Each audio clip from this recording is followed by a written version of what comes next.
And we are live. Hello. Hello out there, everybody in the interwebs. So for those of you that are new today, essentially we have some questions already that people have already asked, and we're going to start with those. But at any time throughout today's broadcast, feel free to type in or chat your question, and we will be happy to answer it. Or if you just want to say hello, that's cool. Feel free to ask us about anything. Right. I mean, it doesn't always have to be fitness related. If you have true. If you have a burning question that you just want to know. Unless you want to ask us when we're going to have another kid, because that's been a. And then I'm going to shut you down. I'm just teasing. That's been one of our a more common question. So also we'd like to sometimes while we're just getting started here to start with some life updates. Life updates. So let's say first from a business standpoint, we've been doing a lot of work on getting a new app developed. So it's been more like on the planning phases, design phases. And if you haven't seen, we released a new video today on really all social media platforms, website, YouTube. That'll give you like a first look, a first peek at the new app, and you get to choose and help us decide on our design. So that's one of the other things that we've been doing. I've been spending a lot of time on, and Claudia has had her own. My own things going on. Your own thing. What's your big thing, Claudia? Well, we potty trained our daughter. She'll be 2 on Saturday. Yay!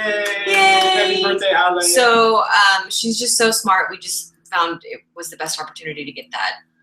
Ball rolling. It's been going really well. That's what we've been extra thing we've been doing this week. It's been exhausting, chasing her and making sure, she's learning well. Details. Yeah, no details, but that's just something that's a huge milestone for her. So that's what I've been doing, and then trying to balance, my workouts and just making sure everybody is nutritiously eating around this house. So yeah, full-time job. It's pretty much so it. we've been staying busy, and of course keeping up with the videos. Yeah. So that's a highlight of our month. And you can tell I haven't shaved in a few days. I haven't been leaving this shed. I've been sitting in front of this computer a lot lately. Yeah. So, such is life. Okay, so first question is from Lance. He asks, any plans for some updated resistance band videos at some point? I still use your old 15-minute beginner strength training workout with dumbbells, but would love to mix in some beginner strength training with resistance bands. Thanks again. Well, thank you, Lance, for the question and for your support. I feel bad like that one time a year when somebody asks me about resistance band videos. It's just one of those things where We've had a couple more lately. It's like, I love resistance bands, but they just don't have a high enough demand for us to spend our time on them. It's just a thing with limited resources. Usually we try to make videos that we know that most people are going to be able to do. I do like them. So you're right. We're overdue for at least one other one. I know we have that. We have one. There is one. I don't actually. Did you see? Actually, it doesn't sound like you had found the one. So we actually do have one resistance band video. It's an older one, but it's a good workout. So definitely look for that. But I agree, we could use some new ones. Yeah, I mean, we have a list, or I'm keeping a running list of workouts that requests that I think we should address and make a video on. So all right, well, I'm working on them, guys. All right. All right. So who's next? The next one is from Megan. I guess I didn't read this when I wrote it down. It's about stretching. So there seems to be some different philosophies about stretching, like how far to stretch, how long to hold your stretch, and intervals between your stretches. Can you please talk about the pros and cons of different types of stretches, especially for individuals with low level flexibility? So yes, there's definitely a lot of information on this topic, and if you ask 100 different professionals, you are going to get 100 different opinions. So I'll try to speak to the consistencies and what most people agree. So there are a few different forms of stretches you talked about. Dynamic stretches are the ones where you're moving through like a full range of motion, and this type is best for a warm-up. And really what that'll help you do is to achieve your personal full range of motion before you get started in a workout. but you're not necessarily going to like improve your maximum flexibility with that method. And then there's many different forms of static stretching. And sorry, my video just started over here. There we go. Many different forms of static stretching where you're holding a certain position. Sometimes you're using force, sometimes not. And with that, again, there's a lot of varying opinions on how long you should be holding that stretch, anywhere from 5 seconds all the way up to 2 minutes. I kind of tend to come from the school of thought it depends on your fitness level. So being somebody in better shape, I might be able to hold a certain position for 2 minutes and continue to get benefits out of it. But if you have limited mobility or you're more of a beginner, then maybe 15 to 30 seconds is going to be better, because now you're not taking your muscle to the point where they're straining to hold that stretch, and instead you're just getting in and getting out, so to speak. And then let's see, what did you say? Oh, the other thing was you said how hard to hold that stretch or pressure. And so same kind of philosophy. Maybe if you're in great shape at a high condition level, you can really take that stretch to the further end without developing any scar tissue. Where if you're more limited mobility range, 85, 90% is probably going to be as far as you want to hold that stretch. And then the last thing I want to say is probably the best form of stretching that it has the most science behind it right now is PNF stretching, which is essentially where you're going through the stretch and you have resistance against that muscle that you're stretching, and you're contracting it at the same time. So different techniques, but the only thing with them is they are best with a partner or a physical therapist. So if you can have somebody help you out with some PNF stretches, that's something they might want to look into. Wow. Whew, those are all my notes on stretching. Is anybody still awake? Wow, that was a lot.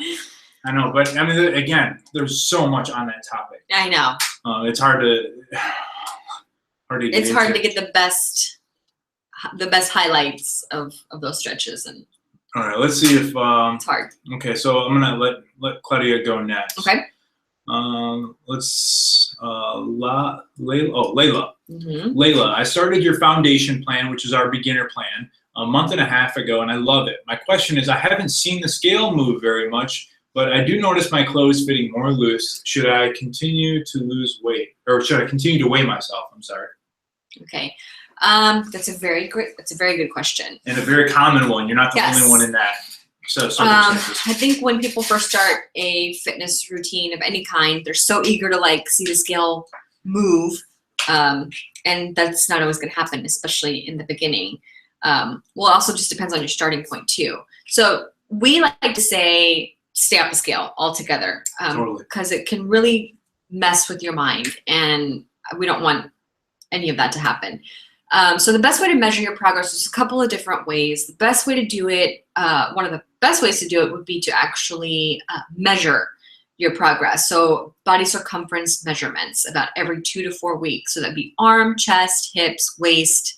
Those will give you the most accurate progress report. Another way would also be to take progress pictures. You can take progress pictures from the front, from the side, from each side, left and right, and that'll give you another good way to gauge the movement that you're making. Also, I know you mentioned how your clothes are fitting more loose. That's also another great way to gauge your progress. Honestly, when I started to lose weight, that's where I felt it first, was in my clothing, and the scale had only moved. When you started to lose fat, you should say. Correct. When I started to lose fat, because we like to think that we're always losing fat, when really it could just be water retention. And sometimes you can even lose muscle mass, just depending on what you're eating or not eating. So, and the other thing that's just important to note, I think, is when you say you're not seeing the scale move, you could easily, in a month's time, you could easily have lost 4 pounds of fat and gained 4 pounds of muscle, and the scale is going to stay exactly the same. But really, your body has transformed, or you've transformed 8 pounds of your mass. So you've made huge gains, but the scale isn't going to indicate that. And as a beginner trainee, you will actually gain muscle faster. Totally. It than won't someone continue like at that rate. Than someone like myself, who's been working out for 3 or 4 years. Correct. So that's something to also keep into consideration. Comments from other people, friends who comment on your progress. That's another great way to gauge it, because they will notice things about yourself that you don't notice. And if you are going to step on the scale, when you do, make sure that it is the first thing in the morning after you empty your bladder. And then maybe you can step on the scale maybe about twice a month. That'll probably give you, or that will give you a more accurate assessment of what's just enough to like, assess your progress, not enough to make you depressed. Yeah. Or honestly, even twice, for some people twice a month, I feel like it's too much. Sometimes just once a month is all you need. Okay, so next question is from Chris, if you want to read that one, Claudia. Chris, I just finished your 30-day muscle building program and I loved it. I want to repeat it. Any suggestions before I do? Great question. Yeah, definitely. So there's enough variety within that routine where you can continue to repeat it several times without ever having to worry about hitting a plateau. And then in addition to that, the great thing about like weight training as a whole is you really don't need as great of a variety in exercises, because all you have to do is increase the weight to continue to make it more difficult. I mean, you see people that bodybuilders or whoever, powerlifters that train their entire career and really only do like 5 or 6 movements, and that's all they ever do. They just keep trying to increase the load. So that program's great for that. So I would just try your best to increase the weight where you can, even if it's 1 or 2 pounds, it still definitely counts. And then for the movements the workouts that are more body weight focused, try to perform more repetitions than you did last time. But yeah, excellent. We're happy that you like it, and you must like it if you're going to do it a second time. Yeah, I mean, if you wanted this 30-day muscle building program to be like, 120-day muscle building program, totally, exactly. Do it. Yeah. Like, I think that's great. Just continue to increase your weight and challenge yourself.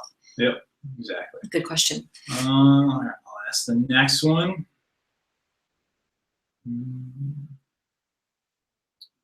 This one's by Devin. I travel a lot for work, and I do my best to maintain my workouts while I'm away, but I get tripped up with nutrition. What advice can you give me to help stay on track when I'm not at home? Awesome. I like this question. So my first piece of advice is going to be to focus on your protein. I recommend, if you have protein powder at home, pack some up in some Ziploc bags and keep them with you for in-between meals. Make sure that you hit at least 1 gram of protein per pound of body weight. Consuming protein is the best way to curb hunger, and it's also another way to help you repair your muscles, and it's hard lose fat. And it's hard to eat protein throughout the day in your snacks It if is. you didn't prepare ahead of time. Like, Correct. if you didn't bring a protein bar, if you didn't bring like a pouch of tuna or whatever with you, then it's hard to just because then you're probably gonna have what do you have? You could have a cheeseburger, but it's like 1,000 calorie bomb, or you could have it's hard to. You're not just going to grab something really quick at the gas station usually that's high protein. It's hard. Yes. So definitely pack protein bars, pack some protein powder to help you for those in-between snacks and meals, or even breakfast. Like I've definitely had a banana and a protein bar for breakfast. So if you tend to get messed up at lunch or dinner and you're eating out a lot, if you know where you're going to go eat, look up the restaurant's menu. That's the great thing about the interwebs, is that you have access to all of this information. So make sure that you don't get caught up in being paralyzed by choice when you get to the restaurant, because then you have a greater chance of just making an impulse decision. So make your selection before you get to the restaurant. Don't be afraid to be that customer. If you're afraid that they're going to use too much oil and you kind of want to keep your fats down, because fats, if fats are really calorie rich. So you can ask them to use spray instead of using oil. What are some other good tips? Focus on vegetables, right? So if you're like, hey, I want to have some French fries at lunch, then make sure at dinner, instead of maybe having a lot of carbs, just focus more on vegetables and a protein. And one last tip, just because the one thing you didn't specify is how long your travel trips were, but a lot of times when we travel, we'll try to get a hotel that has a little kitchenette, and we'll just straight up go to the grocery store and buy real food, and like a rotisserie chicken, or what we have or food breakfast for 3 or 4 days, or just breakfast. So you're not eating out at every meal is my point. Yeah, Recreate. We love to get yogurts. Yogurts are great for a quick breakfast. Greek yogurt, because it's got a higher protein content. Fruit, some berries, and yogurt is great. So just kind of thinking ahead, kind of pre-planning where you're going to be, what restaurants are near you, what's convenient, and then really just scoping out those restaurants' menus is all I can say. Shoot, you can even get a good selection at McDonald's if you really wanted to. I mean, there's Yeah, you can get something pretty much anywhere. They're You more, just have to be creative and they're becoming more weight friendly, right? They're in certain having places, yeah. You just got to watch out for calorie bombs such as cheeses and bacons and really things that can be high fat. Okay. Want to Which ask one? this one? Kel, yes. How many chest exercises do you recommend in one workout session? I roughly do 3 to 4 chest exercises per workout. Is that too much? Is that enough?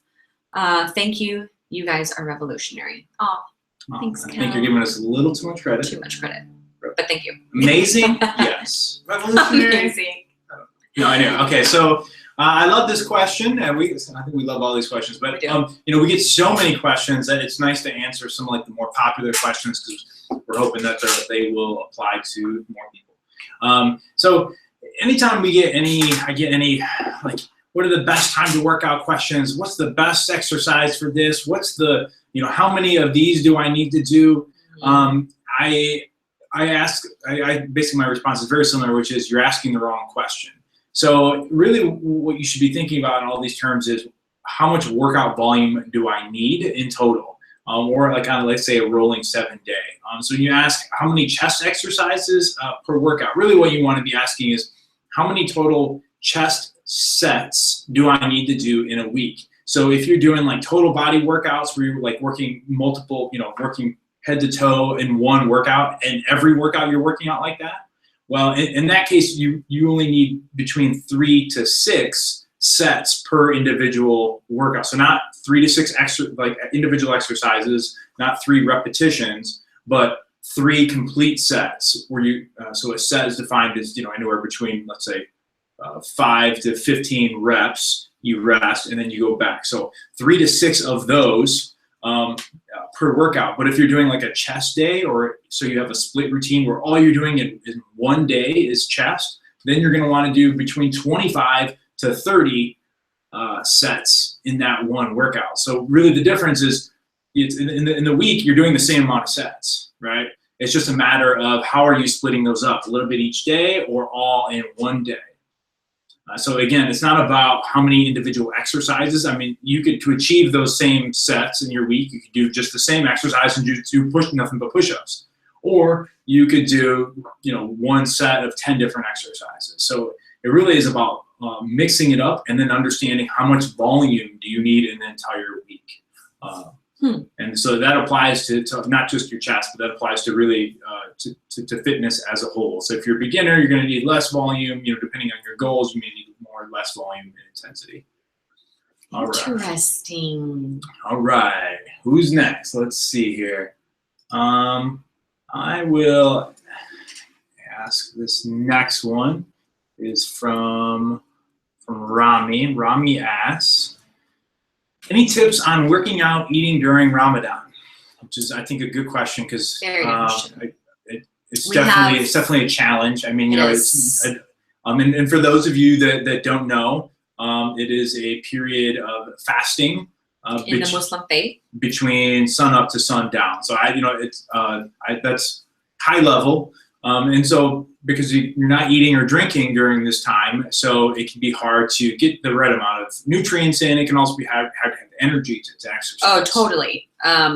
That's what it really comes down to. That would be what it would come down to for me, is just having the energy to work out. So best advice would be to whatever your goal is, whether your goal is to lose fat or gain muscle or just maintain, is just to know what your target calorie number is, right? If you're tracking calories, it's the best way for you to know, okay, I'm not going to gain too much weight, because I can see some people having the mindset of being like, oh, it's time to fast. Let me just eat 3,000 calories. Right, well, because you're so hungry because you start, you got late celebration. Correct. Family. So just make sure that you know what your target daily macros or calories are, so that when you go into your 6-hour feeding window, that you don't go too crazy, right? during your feeding time, make sure that you're drinking plenty of water. You can live without food, you cannot live without water. So stay hydrated during your refeed or your feeding time. Also, when you do eat, make sure, again, that you're hitting your protein goal. So I'll say it again, 1 gram of protein per pound of body weight is what you really want to try to shoot for. So that's going to help you retain your muscle if you're eating, below your calorie maintenance number. This last one was my tip, which was, if possible, to exercise shortly before sundown so that you can eat within an hour after your workout. Yeah. And so if, again, I understand schedule isn't always going to permit that. You have work and other things. I mean, but if possible, instead of like working out, let's say around noon and then having to wait several hours before you can eat, it'd be best if you work out around an hour before you're able to, or finish working out, 30 to 60 minutes before you're able to eat again. And then that way you're timing it well and you're able to refill your body at the time when it needs it the most.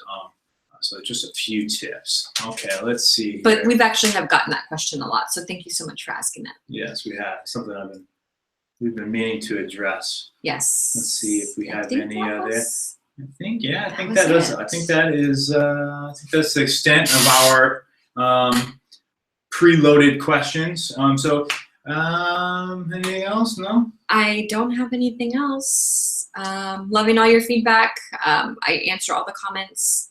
So we love just being able to connect with you guys, and we appreciate all of your support. Yeah, your support, love, comments, that is the energy, the fuel, the driving force that keeps us moving. And just like we talk in the videos about, like, hey, focus on what's your why, what's your purpose. Thank you for providing that for us and giving us the motivation to keep driving forward. We could not do it without you guys. So thank you. Thank you. Much love. Until next time, I'm Coach Kozak. I'm Claudia. And we will see you at your next workout.